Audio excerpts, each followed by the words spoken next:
Welcome back. An important interview now as a 14-year-old Keira Bell started experiencing extreme discomfort with her body and identity, and she became severely depressed.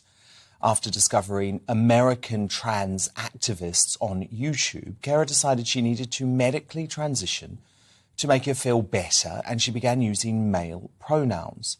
But as her home life deteriorated, her depression and anxiety worsened, and she was referred to a GP. After insisting to an NHS psychologist that she wanted to be a boy, she was referred to the Gender Identity Development Service at London's Tavistock and Portman Clinic, where Keira says she repeated the brash assertion that she needed to transition to a male. Failing to investigate Keira's mental health issues, the clinic advised the then teenage girl that she was indeed male and should undergo what she has since described as, quote, an experimental treatment. After only 4 superficial hour-long appointments, the clinic set Keira on a transitioning pathway that saw her receive puberty blockers aged 16, testosterone shots aged 17, and a double mastectomy aged 20. But after realising she wasn't a man and sick of being a medical experiment, Keira stopped taking testosterone and began detransitioning 5 years after the damaging process has started. Now, Keira sadly bears irreversible scars from her treatment, but she was brave enough to pursue a judicial review of the Tavistock and Portman NHS Trust to stop other kids repeating her mistake. The High Court initially found in favour of Keira's landmark case, and NHS England immediately declared that under-16s would not receive blockers without a court order. Although that decision was overturned in September last year and she was denied an appeal. Despite that, there's no doubt that Keira's courageous fight has given the issue of puberty blockers the global prominence it deserves. Women's rights champion J.K. Rowling had glowing praise for Keira and the huge significance she has undoubtedly had on the gender identity debate. The Harry Potter author tweeted, Alison Bailey, Keira Bell and Sonia Appleby, one day books will be written looking back at the full impact gender identity ideology had on vulnerable youth, women's rights and freedom of speech here in the UK. And these women will rightly be seen as heroines. And I'm delighted to say that Keira joins me now.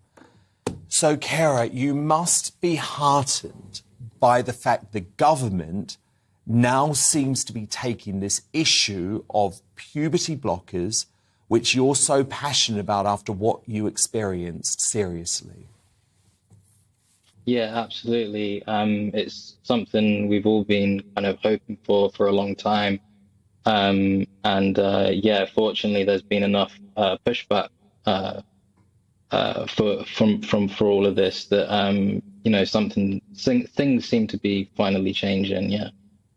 And Keira, what's so fascinating is when you actually look at the data and you look at a story like yours, what seems to be happening, but tell me if I'm wrong because you've lived through it, but what seems to be happening is that lesbian teenagers who are confused about their sexuality are almost being trapped into a trans medical cycle. Is that what you see going on?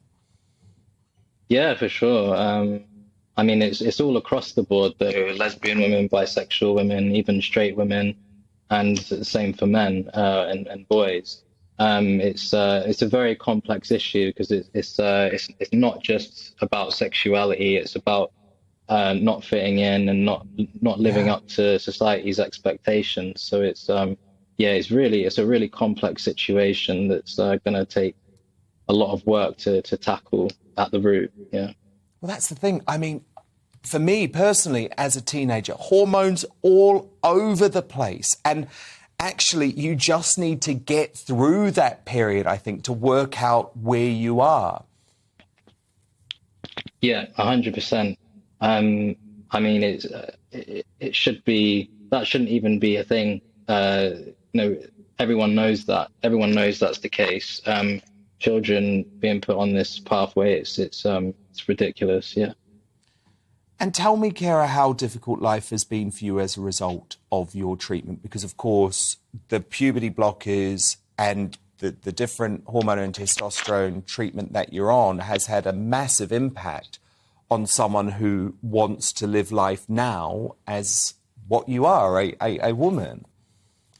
Yeah, for sure. I mean, I can never get that back. I mean, my life's completely on a different path, and on a negative one, in the sense that, I won't be able to live out the things that I should have been able to live out, and the way I'm perceived, and personal matters as well are all completely affected. Yeah.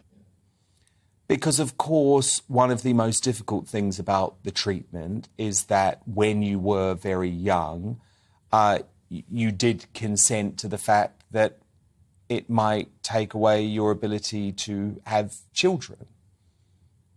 Yeah, yeah, for sure. I mean, none of this stuff has been tested, completely unaware of the extent of the damage that has been caused. But yeah, I have no idea until I get to that stage, I guess.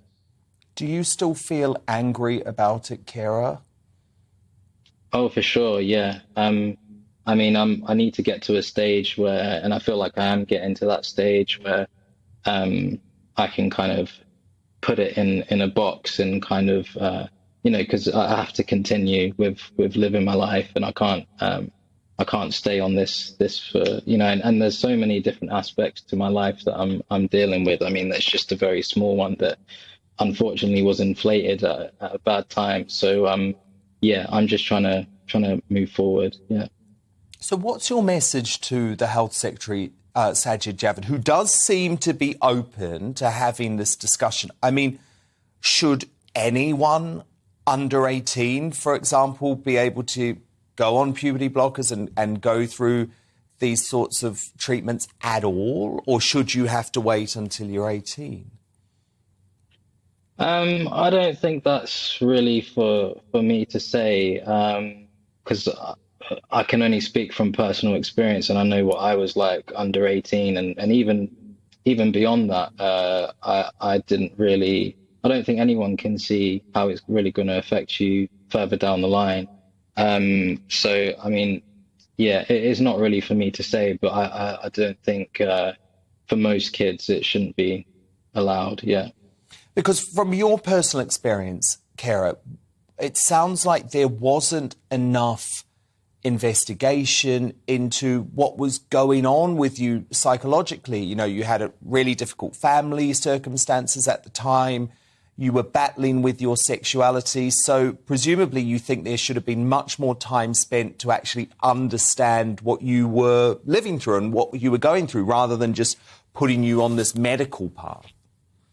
Yeah, absolutely. I mean, I firmly believe that gender dysphoria is a symptom of deeper things going on. Wow. I mean, yeah, it's as simple as that, really. I mean, there's no such thing as being born in the wrong body. So yeah, it's quite shocking to me when I look back, and none of the adults really noticed that or cared. Well, I find it absolutely fascinating that that is your view, because obviously we need to believe you, given you have lived through this. How heartening has it been, Keira, to see the support of someone as high profile as J.K. Rowling, who we have to admit has made this discussion so prominent and international too? Absolutely. I mean, I respect her completely. Not only with the fact that she's speaking out as such a public figure about this particular heated topic, but creatively as well. And yeah, that was a very sweet message from her. I mean, like I said, I just have tons of respect for her. I mean, it can't be easy, despite the position that she's in. And Keira, what would your advice be to the parent of a child now? Because, by the way, we see the numbers. I mean, the numbers are shooting up. The number of teenage kids at the moment in Britain who are starting to go through the same process that you went through. What would be your advice to a parent worried that their child, their teenager, might be able to make an irreversible decision that they will come to regret?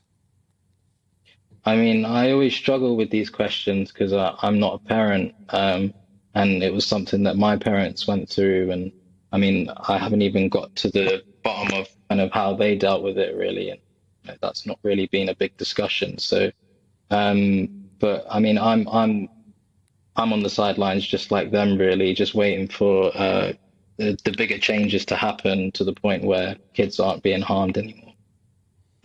Absolutely. Well, look, keep fighting the good fight, and I hope we stay in touch, because your story is phenomenal and it's incredibly brave to speak out in the way that you are. I've wanted to talk to you for a long time, so I'm delighted we made it happen tonight. That's the activist. Thanks Keira a lot. Bell. Thanks for having me.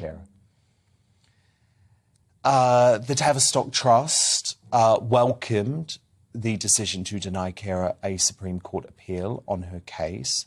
They said, "Our hard-working, caring and thoughtful colleagues in the Gender Identity Development Service and the patients they support will be relieved by the end of this period of uncertainty."